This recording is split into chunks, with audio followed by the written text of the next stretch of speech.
everybody! Welcome to another MoGraph podcast. I am Matt, and joining me this week, it's our quarterly check-in with all things Unreal Engine and gaming and stuff. Joining us this week is the man, the myth, the legend himself, Mr. Jonathan Winbush. What is up? What is up? Yeah, I felt like we just did this not too long ago. We Yeah. did, yeah. I was looking, and it was like 12 episodes ago. So it is Yep. literally like quarterly, which I think we should do that. I think we should keep that, like a quarterly check-in on everything. I do need to double check that your audio is coming in. Will you Okay. say something for me real Check. quick? Yeah, absolutely. Check, check. 1, 2. We're starting off the MoGraph podcast here on a bright note. We got Winbush and Matt, which actually I just had a update on my phone. We were in Europe 2 years ago today. So we were traveling through, was it London, I want to say, at this point Okay, 2 years sounds ago? good. Yeah, sorry, there's such a Yeah. delay on YouTube. Yeah, that was that two? No, we weren't in London 2 years ago. That was November when the two of Was us it? went. Yeah, it was probably Oh, just yeah, like that a, is a right. picture or something, you know. Okay, now I have to look at it. 'Cause I took a screenshot. All right, well, while Okay, you're never doing mind. It that, says a day captured. Okay, yeah, November 5th. all right. I screwed that up. All right. All right, so I want to give a special thanks to our universal sponsor, Otoy. They're the makers of Octane Render and the Render Network. With Octane, you can create super photorealistic renders incredibly fast. And for those renders that need an extra push of power, the Render Network has you covered. The Render Network allows you to render your Octane and Redshift and Blender cycles frames in a fraction of the time and a fraction of the cost of other cloud rendering services. The Render Network is also offering render grants, so make sure and check those out. You can check those out, I believe, renderfoundation.grants. And then also the reminder that the Render Royale is going on. It is the monthly community contest presented by the Render Foundation. Last month's was awesome. We had a bunch of really great entries and stuff like that. So those winners should be announced relatively soon. And this month's has already started. June's theme is Urban Utopias. So get those in. Start working on your renders and stuff like that.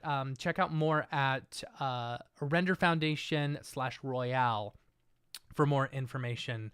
And the Render Royale stuff from last month was really cool. It was so great that it was so great being able to see some really, really great stuff that people were doing. My suggestion, I would say if you're a Redshift user, you should try and do something this month. I'll just, because we're giving out, or I say we, the royal we, they're giving out, it's $1,000 for first place, $500 for second place, and $250 for third place. And that's for each render engine, Octane Render, Redshift, and Blender cycles. So you can enter any one of those or enter all three and have 3 different chances to win. So it's gonna be really good. Yep. So That's dope. that is dope. Super dope. Yeah, I need on the render network. A toy hit me up. I need to get some render credits so I could buy a Switch too. I wasn't getting FOMO before, but I need some extra money so I Are can you get a Switch too. I'm are starting to you get the are are FOMO. you trying to get one? Did you pre-order one?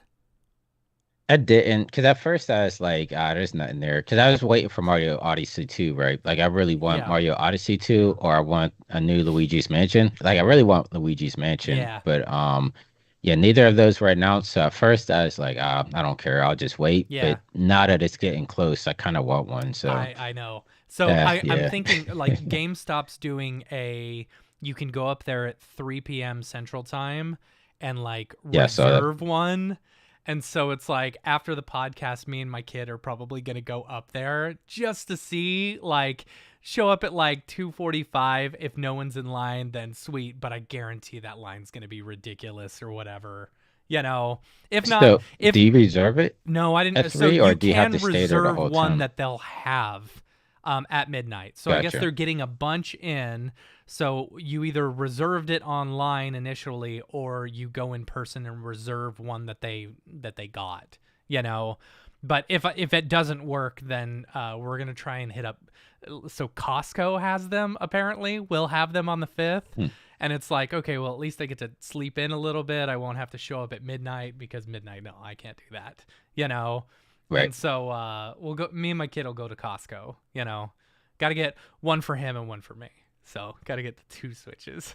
So, wait, GameStop, the way that it works, because when I saw the email, I thought you had to stay there the whole time. So you could just go reserve it and then come back at midnight, or Yeah, do you yeah, have to yeah. stay from 3 o'clock to No, Oh, because okay. I thought I'm you had to pretty stay sure there all day. the So I'm like, the it's not released until the 5th. So because you would go today, June 3rd, and it's not released for another day. So basically you would reserve it, then you wouldn't have to wait in line, you know. oh, I thought you had to go the day of. So it's today that you It's can reserve today, it. yeah. Yeah, yeah, yeah. Oh, So okay. like right I after the thought you had to go podcast, the me and day the of. kid are gonna go up there and just go check to see if we can reserve one to pick up for that day. Which, if not, no big deal. I don't care. We'll just wait.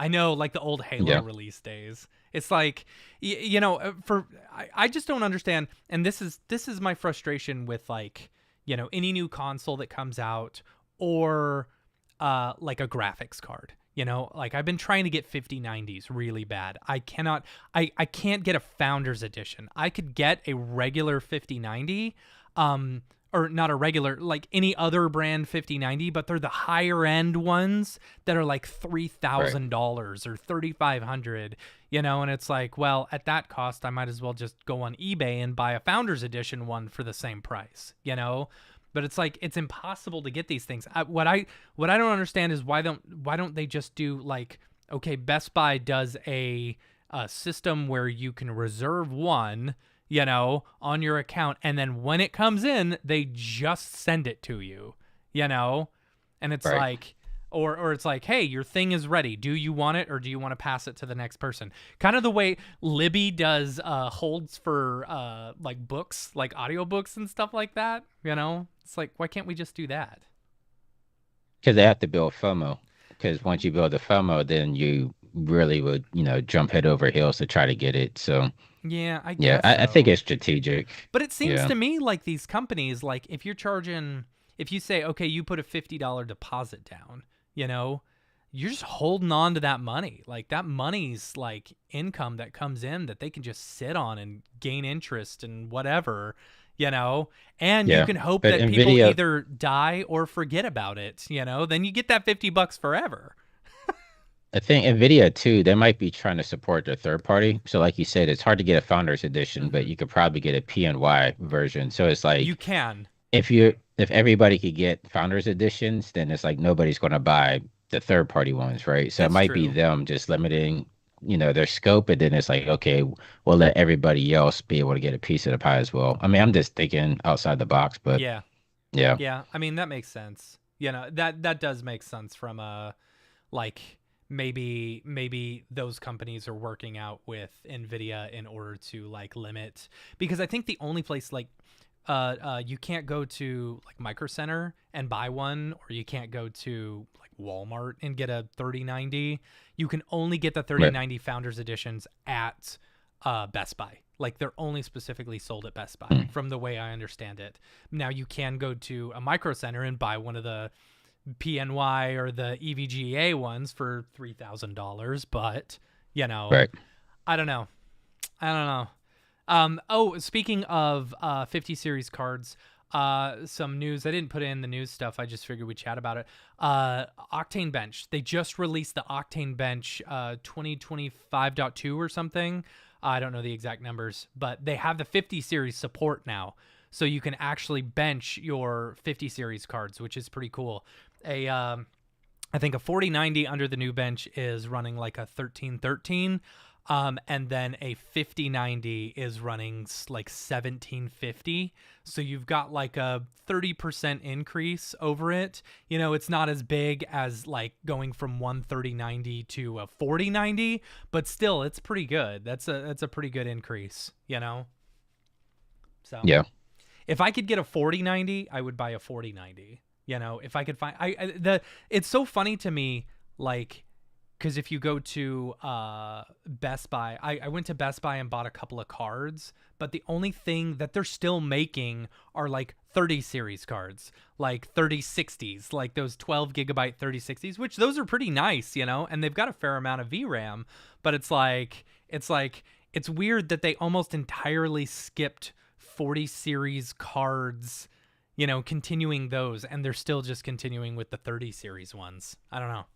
Probably because the gamer industry is still big, so a lot of gamers are still buying those cards. And Yeah. I mean, I think even on the Steam reports, because I check those periodically just to see what people are gaming on, and a lot of those people are still gaming on like 10 series cards. Ooh. So if you think about like the average gamer, they're not like we spend a lot of money because we're doing it for work as Yeah. well, but the average gamer, they're not going to pour thousands of dollars right into a video card, so it's like they're still buying lower tier cards. And that's why you have companies like AMD, like they don't really make high end cards anymore. They mainly make like mid-level to low-level cards Yeah. because that's where the consumers are for that type of stuff. So I mean, it makes sense that they're still making 30 series cards Hmm. because at this point they're probably cheaper to produce, and then there's an audience out there that are going to buy it because that's what they can afford, right? Yeah. I think it's interesting because the 3060 that I bought the other day after tax or whatever was like $350. And it's like, why not just spend a couple $100 more and get a 5070, which is like, you know, way faster than a 3060. And probably I think Yeah, it has that's true. about the same amount of VRAM, you know.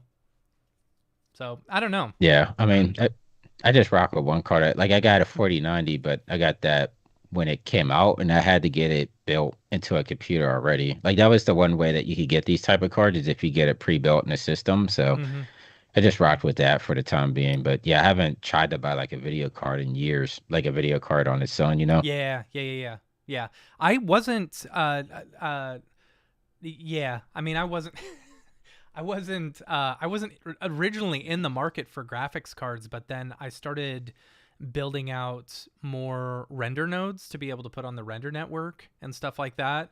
And yeah, I've been slowly just kind of building up this arsenal in order for so like mograph.com, you know, at the top it says powered by render because technically we are, you know, we run render jobs for the render network, and that helps cover our costs, our operating costs for running, you know, the website and stuff like that, as well as sponsorships and stuff like that. But this is kind of like the main way that we're making money and being able to, you know, continue and help and provide for the community and stuff like that. So it's like building up, you know, a bunch more render nodes. It's like it's just more money that MoGraph can bring in, you know.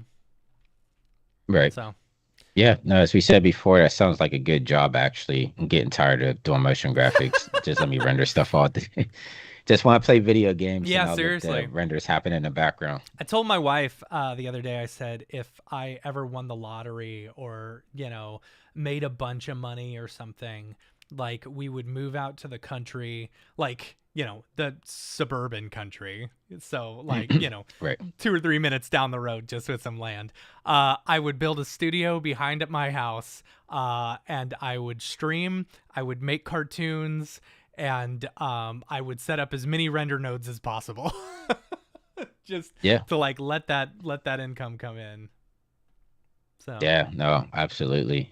I mean, it's not a bad plan. I'll probably do the same thing. Just build like a shack or something out back, yeah, set up some render nodes, yep. and then, The yeah, biggest thing half is the day playing video games, the other half hiking. right. Yeah, yeah, yeah. Or doing the same at the same time, both at the same time, right? With what Yeah, you're doing on absolutely. Twitch right now. You're Yeah, so not yeah, you've been TikTok. doing it's been great like catching your streams throughout the day and stuff like that, you know. I'll just be randomly scrolling and then I'll say, "Oh, Winbush," you know. Yeah, it's like I know when I was doing my weight loss journey, the big part of it was hitting 20,000 steps a day. Mhm. And like I have my treadmill and I would watch like Netflix and Hulu and stuff like that on a treadmill, but you still realize that you're working out. Like I don't Yeah. know, it didn't occupy my brain to the point to where it's like I'm not walking and watching a movie. It's like it's obvious I'm doing it, but Yeah. as I started, not only started like 3 weeks ago, but I started walking on a treadmill while playing like beat 'em up arcade games and Mhm. stuff. And then I realized because the average game would take like an hour to beat. So by the time I'm done beating the game, I'm like, oh shoot, I already did an hour on the Yeah. treadmill, and it didn't even feel like an hour. So I started streaming it because then I'm talking to people while doing it, and it's like I could hit 2 hours easily without even thinking about it. Yeah. I wonder if it has something to do with like the fact that you're actually like, you know, having to be physical, moving your hands, thinking and stuff like that. You're not thinking about the stress that's or the,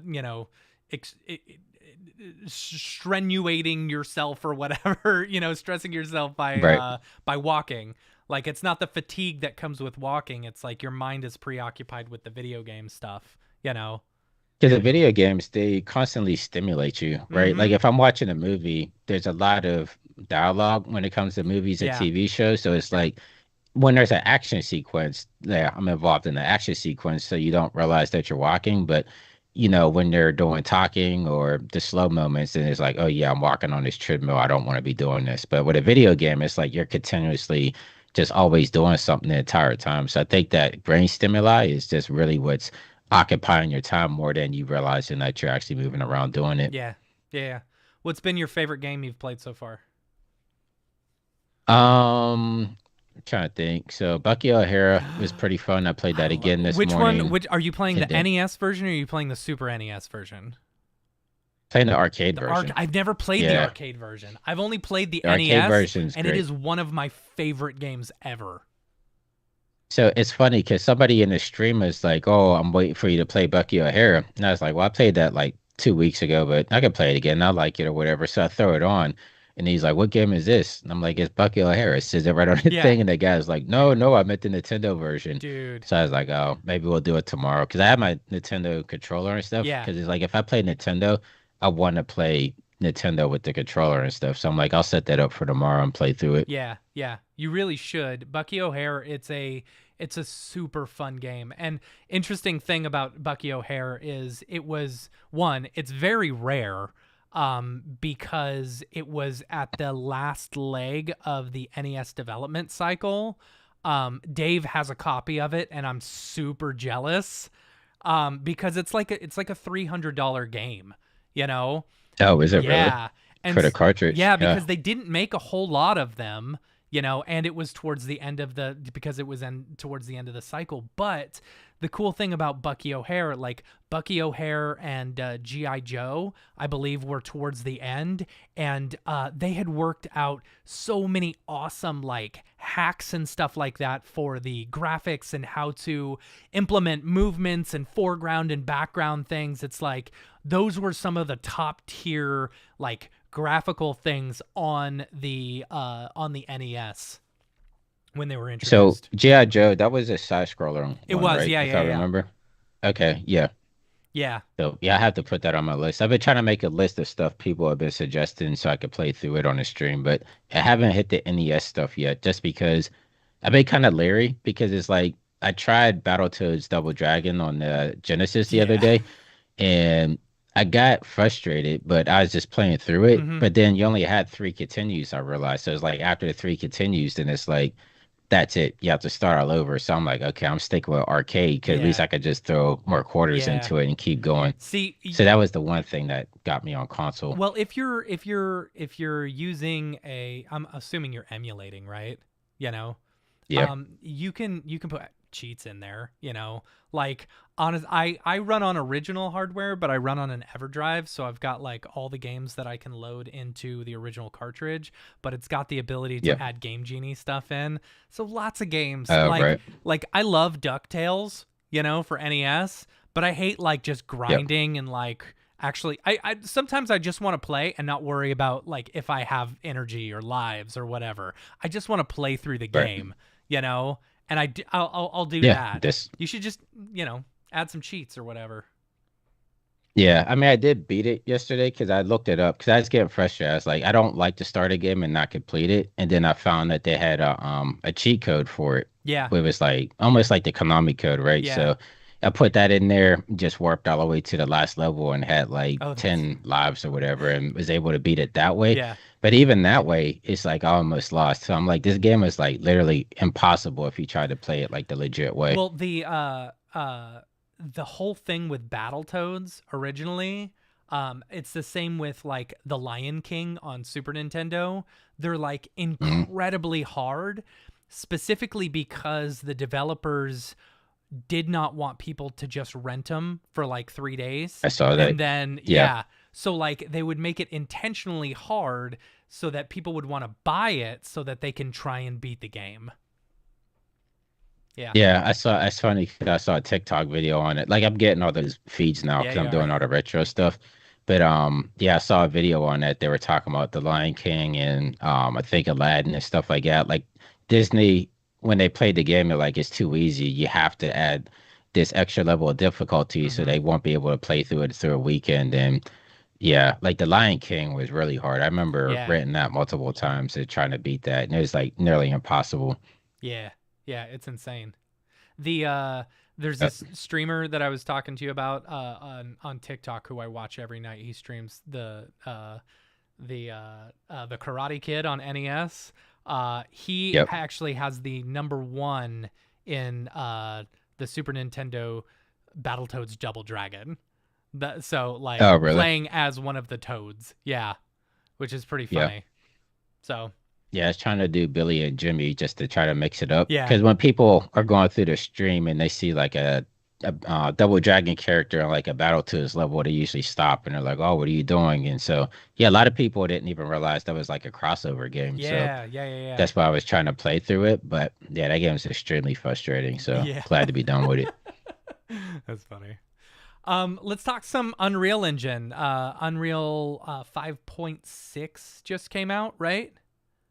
Yeah, this morning because yeah, Unreal Fest just kicked off this morning. So I didn't watch Unreal Fest because I was streaming this Yeah. morning. Yeah, but I mean, from the gist of it, from what people are telling me, they talked about the MetaHuman updates.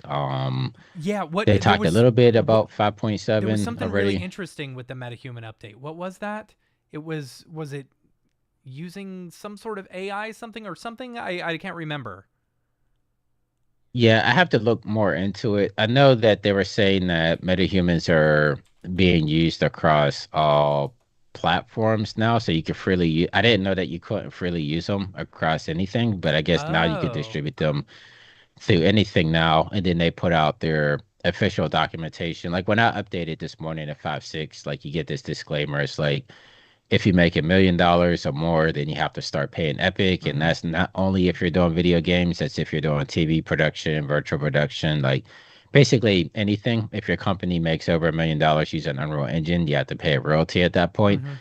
So I guess they're really trying to like get their ducks in a row when it comes to that stuff. Yeah. But I'm trying to think. Yeah, I have to go back and see what the highlights were from it. But yeah, from what a lot of people are saying that there wasn't a ton this year in Yeah. terms of like highlights of Unreal and stuff. Like they talked about what's coming at 5.7 in I guess another 6 months. But yeah, nothing too crazy because I think that honestly, I think that they're getting ready for Unreal 6, which I think is going to come Yeah. out probably sometime next year. So That's cool. Just yeah. doing a quick Google search, it says MetaHuman tool could be used to animate character in real time. Also, consumer webcam to capture facial movements. It can Oh also yeah, be that was the used big with thing. Yeah. other game development engines or creative software. So like So probably talking about Unity and licensing stuff. options and stuff. That's cool. You know. Yeah. Um oh, and you can use it in creative software such as Maya, Houdini, and Blender. That's pretty rad. Also, people will be able to sell their metahumans on the Fab marketplace. That's pretty cool. So you could create your own metahuman and just sell it. That seems weird. Yeah. All I right. mean, yeah, does it take that long just to make your own? Right, But exactly. yeah. Dude, you should sell your own Winbush avatars. Of course, I don't know if you want No. the internet, taking hold of that. Yeah, it's like the Keanu Reeves situation, right? Like when Right? Keanu Reeves had himself digitized, he's like, I don't want to be used in digital porn. Yeah. And that's exactly what they did when they were able to hack in Cyberpunk and take like his model out of there and stuff like that. That's But hilarious. yeah. That's But cool though yeah, that you I could you not use them cross compatible like with Cinema 4D or Houdini or something? previously? It was only with Maya. So I know there was a way that you could run about taking it to Maya, but it wasn't available to export like cinema and stuff. It still might not be able to go to cinema. I'm not sure. I only saw Blender, Maya, and Houdini listed. Mm-hmm. It seems like for some reason cinema keeps getting left out. I Yeah. don't know why, but I think a lot of yeah. people are saying cinema. I mean, it's something that we talked about with Elijah last week, where it's like, there's this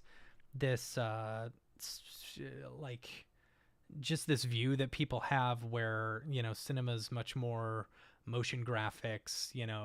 It's more catered towards like sports or something like that, and it's like Right. sports broadcast or broadcast graphics or whatever, and it's like, yeah, that's where it really shines, but it's fully capable and stuff like that. I don't know. It is, but I think, yeah, I mean that was kind of their niche when they really hit their stride, right? Like they Mm-hmm. really pushed motion graphics, and it worked out for a long time. But now it's almost like they're typecast, right? Like that's what people think it's for. So if people are like, "Oh, I'm not doing motion graphics, so I'm not going to use cinema," and yeah, it's kind of like they have to rework their messaging and kind of figure that out, right? Yeah, for sure. For sure. I mean, that's all marketing. But But the interesting thing about you saying that metahumans could be used in other software is I saw a rumor, and this happened last night, that Apple might be buying Unity. So it'd be Really? interesting to see what happens if Apple actually buys out Unity, because you know how Epic and Apple have been having their feud going for the past couple of years. So Yeah. I wonder if Apple does buy it, if that would still be the case, if Epic will allow them to. Man. I would they though? Would they want to buy Unity? Because it I seems think so, because it's Unity is used for a lot of mobile games yeah. because it's so light. And so it would kind of make sense if, if they had a direct port over to Apple. Plus, a lot of iOS games already use Unity to begin with. Mhm. So I could see it. Interesting. Interesting. Plus, That would be they would probably do it despite Tim Sweeney. Because I mean, Apple and Epic, yeah. they've been going at it for years now. So I Yeah. can see them doing a move like that. Like Unity probably really cheap to buy right now. That They're kind of in trouble. that would be really interesting, especially with, Unity buying Weta. It's like, especially Well, you what? You saw what happened, right? N- They had to I think they had to relinquish it because they couldn't actually afford it. Really? I guess I did not see that. I Wow. think that was the case because they bought it to try to stay competitive with Unreal Engine, but then they fell into like a bunch of financial trouble. And then last I heard was they had to relinquish like a lot of that Weta tool set. Huh. What? Oh, that was 2 years ago. Wow. Unity Yeah. closes down their $1.6 billion investment, Weta Digital. So is Weta gone? Uh So not what a studio. So what they actually bought was like the VFX tools oh, or something okay. like that. So like Weta is still functional as like I guess like a post house or whatever you would call Yeah, it. yeah, But yeah. yeah, I think they sold like their tools to Unity or so. The whole thing was kind of confusing, but Yeah. Interesting. That's interesting. I was gonna. Oh, Peter Jackson regains control of Weta Digital after Unity. Wow. All right, way to go, Peter Jackson. He made out well in that yeah. one. It's like the dude Saban, who was in charge of the Power Rangers. You know, did you ever see the story, the Netflix documentary about the Power Rangers? It was from like the toys we grew up with or something like that.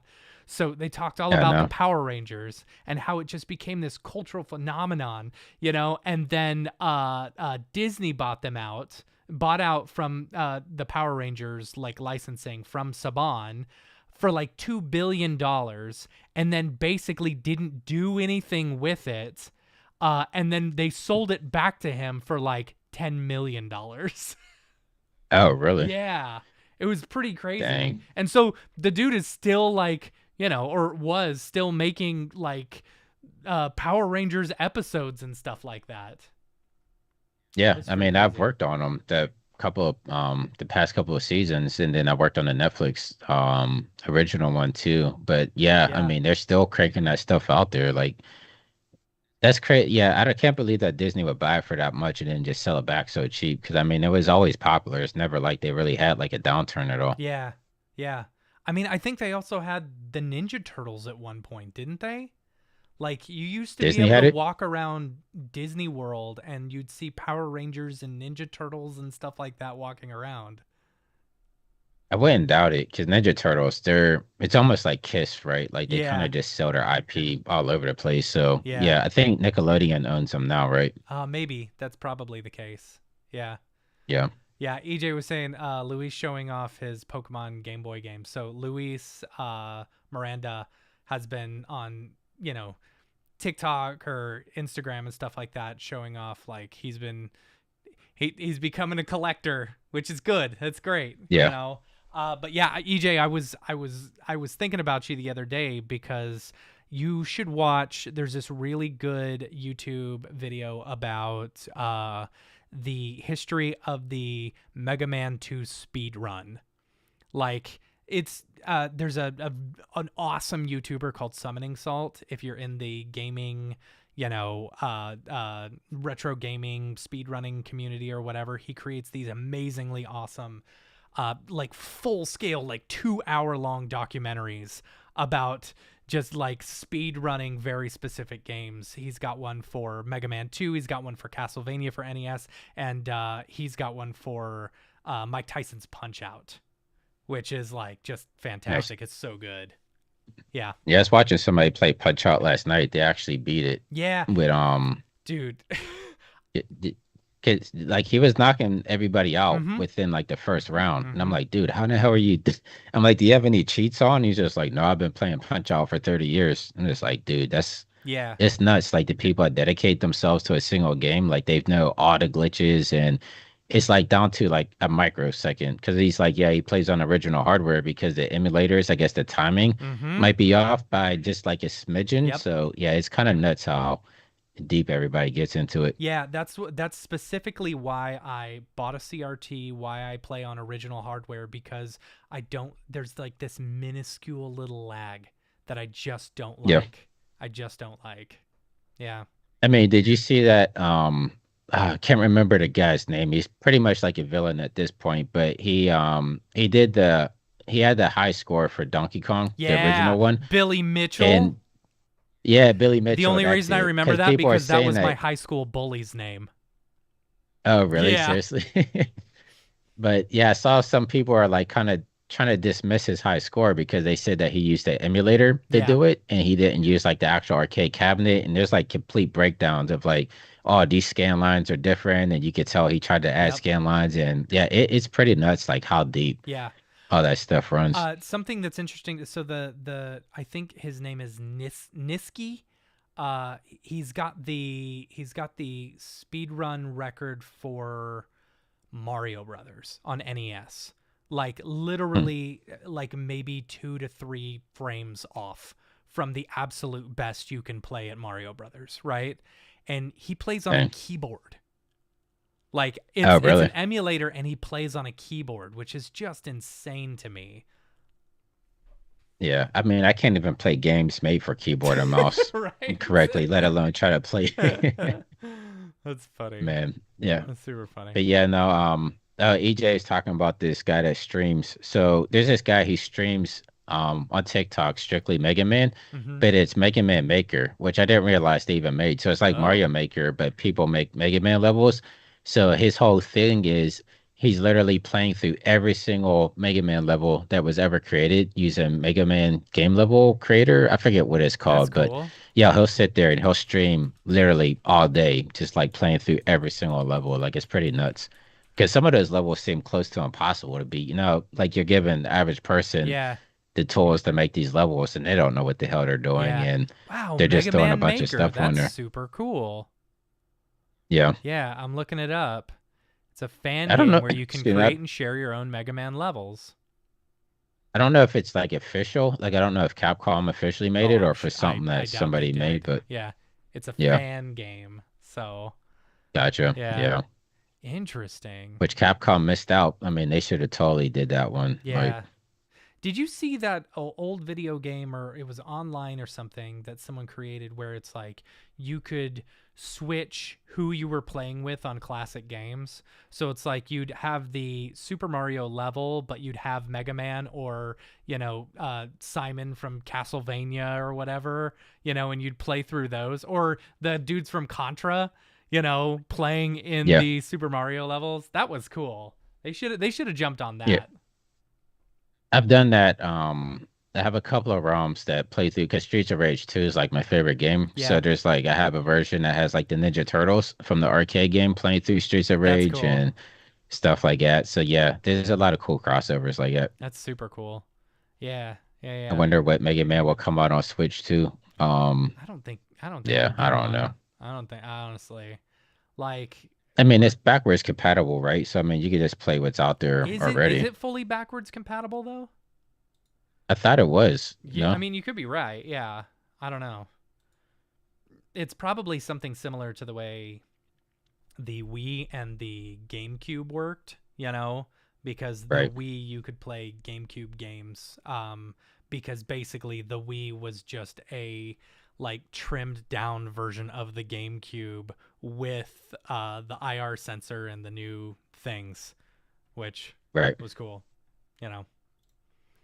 Yeah, that's fun. Any other like uh 5.6 stuff, or what did they show off in 5.7? Anything in particular? Do you know if they I guess teased there's anything? nanite coming for like foliage because Uh-huh. they're still working on Uh-huh. nanite type stuff and it's not fully like it works with foliage now, but it's still kind of wonky still. So I guess that's going to be finished up at 5.7. Uh-huh. The 5.6, at least for me, like the big stuff is the motion tools and all the quality of life stuff that is coming to that. So I did a tutorial the other day about now we can natively bring in Photoshop files Mhm. into Unreal Engine. That's So it will right. rasterize everything, but yeah, you could bring in your Photoshop layers. I'm trying to think what else there is. Like they changed the UI a little bit too, Mhm. just to try to streamline a lot of stuff. But yeah, I'll be diving a lot more into 5.6 and the motion tools. And then I'm also working on another course for the broadcast stuff. So Cool. yeah, there's going to be a Cool. lot more stuff coming soon. Awesome. That's exciting. Do you know if so? For those who aren't aware, every Thursday night, we've been doing our weekly MoGraph hangs, which is just live streaming on YouTube and Twitch and stuff like that. And we're taking EJ's C40 character and we're creating a game for both using Cinema 4D, Octane, Unreal Engine, and Nestmaker. So we're cross platforming it. We're making it into both a NES game and an Unreal game. Hopefully, maybe we'll sell it. I don't know. Could be fun. Um, but I mean, Yeah, hopefully we let don't me make when more it's than $1 million done, I'll because definitely. then we got to pay royalties to Unreal. I mean, if you're making $1 million, I'll gladly play the Right. royalties. Like I'm good. That's funny. But yeah, it'll Or you be cut it. it'll be So it's like the way that go ahead. I would say as soon as you hit $900,000, then you cut that version Yep. and then you just re-release another version with like a subtitle underneath it, and Yeah. that way you can say it's like a whole other game. Yeah, or you could do the original Ninja Turtles on the NES. For Nintendo actually only allowed companies to release 5 games a year. They were trying to like not oversaturate the market with like a bunch of different games similar to the way that Atari did, So they would Right. only limit you to 5 game releases a year. That's why technically Teenage Mutant Ninja Turtles, the original one, that one it's not Konami, it's something else. Or uh who originally did that one? It was You mean the one with the Ultra. cover where they're all red, Yeah, right? yeah, yeah. Ultra was the Yep. name brand. Basically, was just I believe it was Konami. Basically just created a whole nother company and released more games. And that's what they did under the Ninja Turtles one. So yeah, Hmm. that's something you could do. Yeah, I'll I just heard a create couple a of new game companies company. did that. I'll basically give the game away for free, and then with that new company, I'll license out, the C40 character and stuff. Whatever. Yeah, I mean, just working in TV, a lot of networks will do that because if I want to say if you hit 3 seasons on a TV show, then you're eligible for syndication, Mm-hmm. and that's when the real money comes Mm-hmm. in. So a lot of networks, what they'll do is right when you hit your third season, and they're going to release the next one. Like it didn't happen with Deadliest Catch, but I'll just say it. So instead of it being called the Deadliest Catch, they'll name it like Deadliest Catch, Wildest Boats or Yep. whatever. And then it's like, well, technically it's a new show because it's not Deadliest Catch, it's Deadliest Catch, the Wildest Boat Rides. And then that's their way of getting out of having to pay royalties for It, syndication and it stuff like that. it's also Disney does this a lot. Like the Sweet Life of Zach and Cody. You know, once you Yeah. hit 3 seasons, Disney and Nickelodeon do this where they only do 3 seasons and then they'll offshoot it to another one, like you were talking about. But it's also Yep. because you're calling it a new show, you don't have to like try and renegotiate contracts and stuff. It's like, no, sorry, this is a brand new show. We don't have to pay you more, you know? Right. Because at 4 seasons, the pay scale goes up exponentially because of it. So that's why Sweet Life of Zach and Cody and then the Sweet Life on Deck, and it's like, Yep. oh man, it's a really crappy way for like Disney and Nickelodeon to like treat their child actors and stuff. It's like, I mean, they all do it because they learned from like the 80s and 90s yeah. sitcoms. Because a lot of people, if you had one hit show, then that fed you for the rest of your life. They call it mailbox money, Mm-hmm. right? Like you hear the people on the Fresh Prince of Bel-Air, they said like they never had to act again because Yeah. like they just continuously kept getting those checks and the Cosby shows Mm-hmm. and all those shows that were classics back then. So the networks are like, yeah, we're not going to keep doing this. So Yeah. they figured out a loophole to not be able to pay people for the rest of their life off of one show. It's terrible. That's Yeah. Hollywood. I mean, we get nothing. I I would know. honestly, if we got mailbox money, I would be I rich know. off like the Deadliest Catch in Alaska, Last Frontier. Like Bon Jovi makes money for the rest of his life off the main title sequence, but I don't. I got paid once and that was Right. it. Right. It'd be interesting So if we could work out some sort of residual income through, you know, something like that. Residuals from TV shows or yeah, something. I mean, for that you would need a union, and every time they tried to start a motion graphics union, Yeah. that thing would just get blowing up. Like I've seen it happen a few times, and it Yeah. never I've did. heard people Yeah, talk about that where they're like, yeah, we need it. I mean, there needs to be support in the community, absolutely, and like solidarity with like rates and stuff like that. But it's like, especially right now with the advent of AI and all this other stuff, it's like we, I'd hate to say that we're hurting ourselves, but yeah, we wouldn't be fighting for anything, that we couldn't already push for as a community, just getting together. I don't know.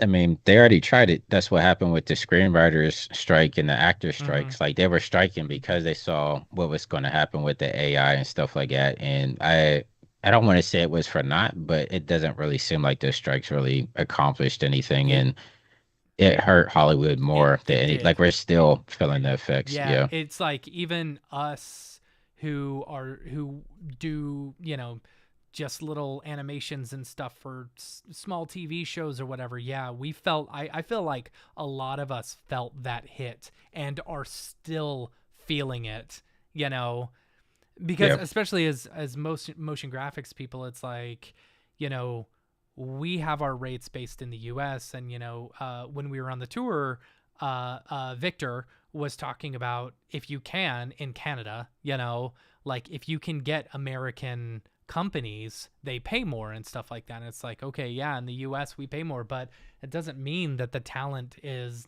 not outside of the US. And you've got a bunch of companies now who are outsourcing to like the Philippines or outsourcing to India and stuff like that, the same type of work that we're already doing. Yeah. So I don't know. I mean, it's going to be interesting these next couple of years to see what happens because I think the Supreme Court came down to on AI, right? Like that is free use. Like you don't have to worry about any type of copyright infringement and Yeah, where it was yeah, yeah, scraped yeah. from and all that stuff. I'm curious to like, okay, at what point? So if you can't copyright AI, right? if I create a video using VO3, Google's new stuff, which by the way, did you see all the stuff that VO3 has been doing? Yeah, Like, yeah. uh, I was there. I saw it. yeah, Yeah. there was one where someone had like a influencer challenge where, you know, it's like these fake influencers and it's like, "Oh, we rebuilt the Titanic just so we can sink it again," you know, or we're going to do our first hot dive into hot lava or whatever. It's so dumb. But it's like okay, if you Yeah. can't copyright that stuff, you know, how much are people are companies going to find a way around that where it's like, oh no, we had one of our people go through and like change this a little bit, so now this is our video because we manipulated the video, you know what I'm saying? Yeah.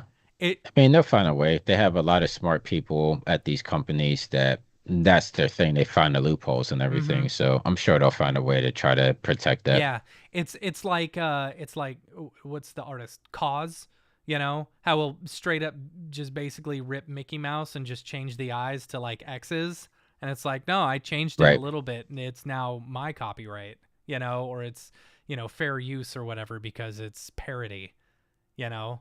I Right. don't know. That'll be interesting to see. I wonder It's, if like, so for example, would if Google were to use their own algorithm that they created like to create a video, or if you created your own algorithm and fed it off of certain things, could you copyright the work that it created, or could you only copyright the algorithm that was done to create the work, you know? yeah, that I have no idea. A bit above your pay scale.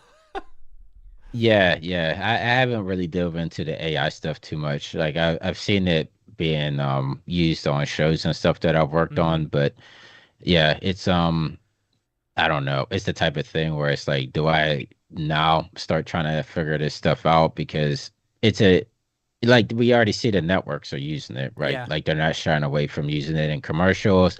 Now TV shows, I'm pretty sure they're going to start using it with feature film here pretty soon. Mhm. So it's like they're not shying away from using it. So it's like, do we now have to start trying to learn that type of stuff? Because that's where it's all going, It's a right? whole nother beast too. It's nothing like motion design. It's nothing like 3D animation. It's nothing like After Effects. It is a whole entirely different thing. It's like uh uh we've been playing around with it, or we've been chatting about it over at ABC, you know, and it's like we've been all trying out different tools and different techniques and stuff, and like the ones that I really like is where you can set the beginning frame and you can set the ending frame and kind of let it go between, you know. Yeah. Barton was doing some really cool stuff the other day where it's like, okay, I've got this beginning scene, and then I've got a ending scene, but like the ending picture that he uses, he'll go into like he'll draw some stuff just real quick in Photoshop, and then go into ChatGPT and be like, "Hey, wherever I drew my red lines, create this thing, you know, create this effect." And so then you'll get Right. a new image that you use as your ending image and stuff like that. I don't know. It's neat, but Uh, it is so unbelievably like unart directable in the It in definitely the is. typical sense that Yeah. we're used to, you know. And I've seen that Runway has talked a lot about like different tools that they have and things that you can do, but it's like I haven't seen them in action. I don't know. Yeah, I mean, the thing that I was trying to wait for was to say, like, okay, if I, because it's like I make a lot of CG environments for shows, right? And Uh then huh. it's like you're doing explainers with that type of stuff. So, like I do a lot of stuff in Alaska, let's Uh say, huh. like Anchorage, Alaska. If I build out the entire landscape, and then it's like maybe I could feed it like a clay render of it, and then be like, okay, I need it to look like it's in mid-November at high noon, blah blah blah. Like take Mm-hmm. my actual clay render and then output something like that's what I was kind of waiting Yeah. for to kind of have it, I guess, almost like render, right? Like it would render based off of what you kind of feed it, but from what I've been experimenting with, nothing is along those lines yet. Like Yeah. you can't really feed it one video and have it output like almost the same thing, but just like retexturized, Runway, 100%. some of the Runway. stuff that Dave has been doing lately with Runway, like I don't know if anyone saw the latest Camp Mograph promo talking about how tickets were still available or whatever. And it was like he did this real fun puppet thing, but he was showing off some of the stuff that he did where it's like he would shoot his puppet, like the image or the video of it, and then do a basically a style transfer on one of the frames and then style transfer that onto the puppet, and it was crazy how well the style stuck. Hmm. Like, Yeah, I have to look at it yeah, because yeah, like I said, I'm not too deep into it yet. I just kind of dabbled, but yeah, yeah, PJ was or EJ saying that PJ is looking for AI artists over at Laundry. So yeah, I know PJ's been really deep into it, but yeah, I was surprised to see that he was looking for artists for actual commercial work. yeah. I don't know.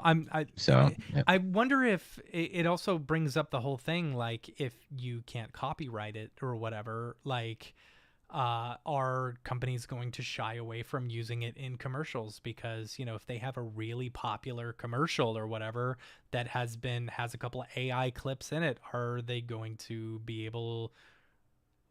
It's so weird. Like you wouldn't be able to copy. Would you be? I don't know. That copyright stuff is weird. You know?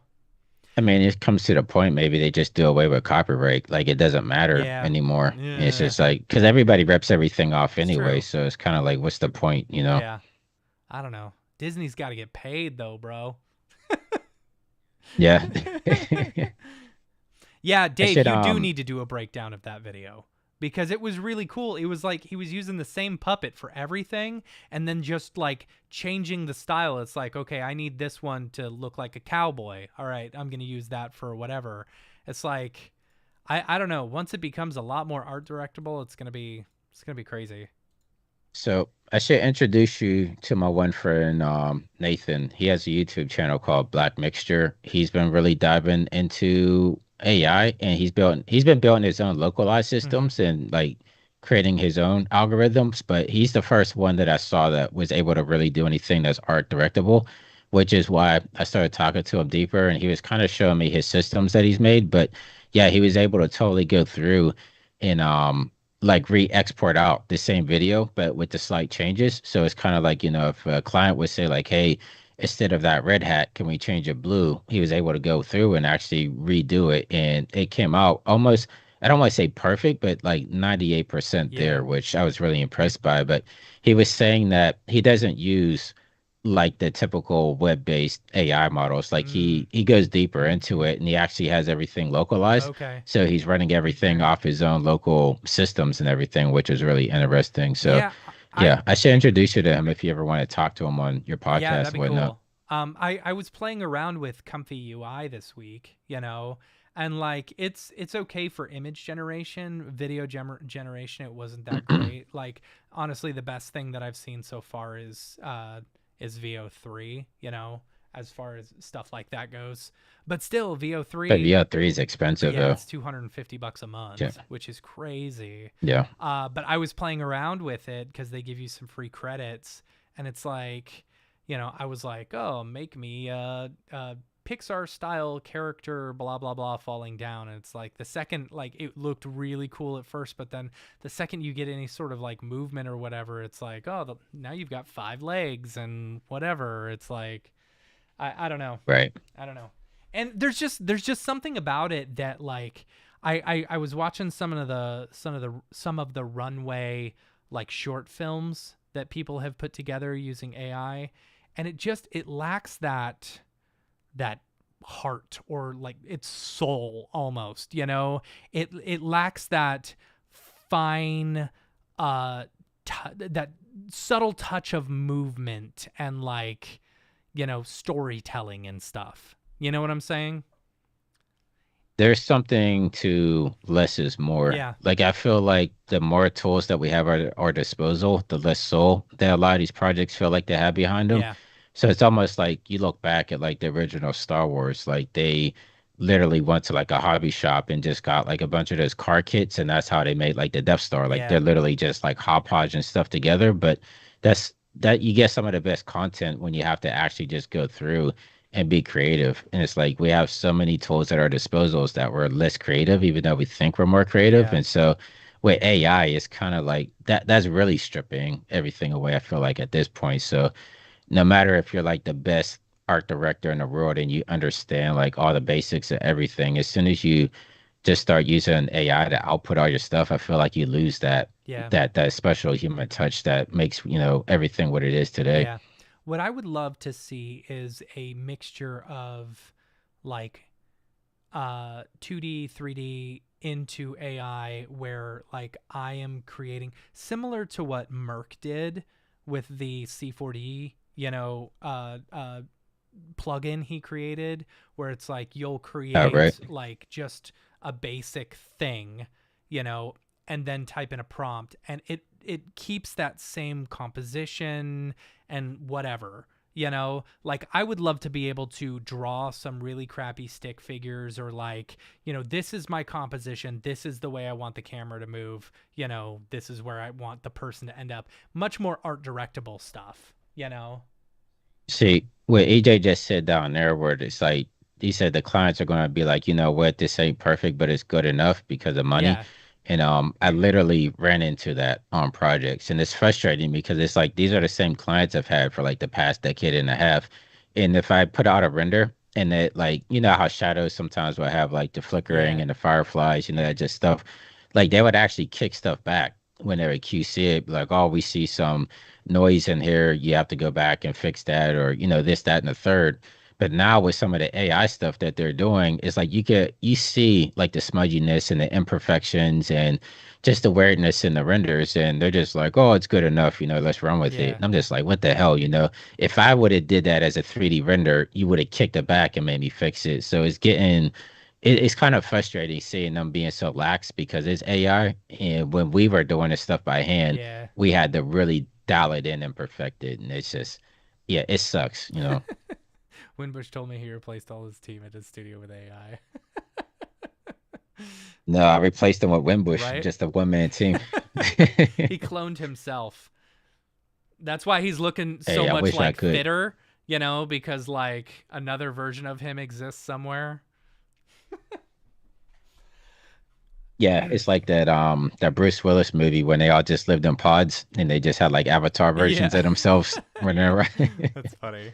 Yeah. It Um all AI tutorial. It's funny enough, there's this company that's been hitting me up nonstop. I haven't replied to them, but they've been literally offering me money to scrape my YouTube channel for my Ooh. tutorials so that they can make like an AI based tutorial education system. Mm. And I don't know. It almost seems too good to be true, right? Because they keep upping the number every time they email. And the last email I got, they're like, "Oh, we'll give you $100,000 if you could scrape your channel." And I'm just like, really? Like, I don't know. I feel like at this point, people would just scrape it if they want Yeah. to without But it's asking like if permission. you're So licensing it out to them for scraping, man, that's a lot of money. you it you is. It should made me throw second guess, but at the same time, but it's like there's a lot of scams going Yeah. around too. So it's like, Yeah, you should yeah, throw out $1 million just to see what they say, you know, and if they go for it, then be like, all right, but I yeah, need $1 a million cashier's dollars. I'd be check. like, well. Yeah, You have to bring it to me in person, like Publishers right. Clearinghouse. Like show up at the door with With a the big check. We're taking check. pictures with it, and That'd be like to make hilarious. sure that it's legit. Like I need those That's receipts. So hilarious. That's hilarious. All right, well, I got to get back to work. I know you probably got to do something. Winbush, I appreciate you hanging out with us. We'll, can I answer yeah, one last question? I saw there was a guy, Matthew was asking a couple of minutes ago. He said he had to step away, but he's asking if I had talked about Quixel Bridge in 5.6. oh, And so I noticed that when I was working in 5.6, the preview edition, that Quixel Bridge actually works in Unreal now. really? So I did a video on it showing people that Quixel Bridge actually works at 5.6. It's gotten a lot of views because I guess it's controversial. I keep getting comments, people are like, "Oh, it never went away," and I've always been using it. So I don't know. It hasn't worked for me in the past couple of Yeah, versions of Unreal, but I noticed with this version it's actually working now. So well, that's good. That's good. But that's just yeah. bridge is just temporary right now, right? or did they bring it back for There's enough good? there's enough high-end studios that complained about it being taken out that they quickly reversed that whole you have to do everything through Fab because you have to think they've been pushing Unreal to be used almost like a VizRT replacement, right? Yeah, So you have like ESPN adopted it, CBS Sports, like a lot of these places adopted it, and then it's like you pull away one of the assets, and these pipelines are built and they use them for years and years. So it's like if you pull away something vital to their pipeline, yeah, then yeah, a lot of people are going to complain. So I saw that they reversed their decision on Bridge early, but for me, it didn't start working again until 5.6. So interesting. Well, that's good. yeah, That's good. That's super good. I'll have to get back on that. You know.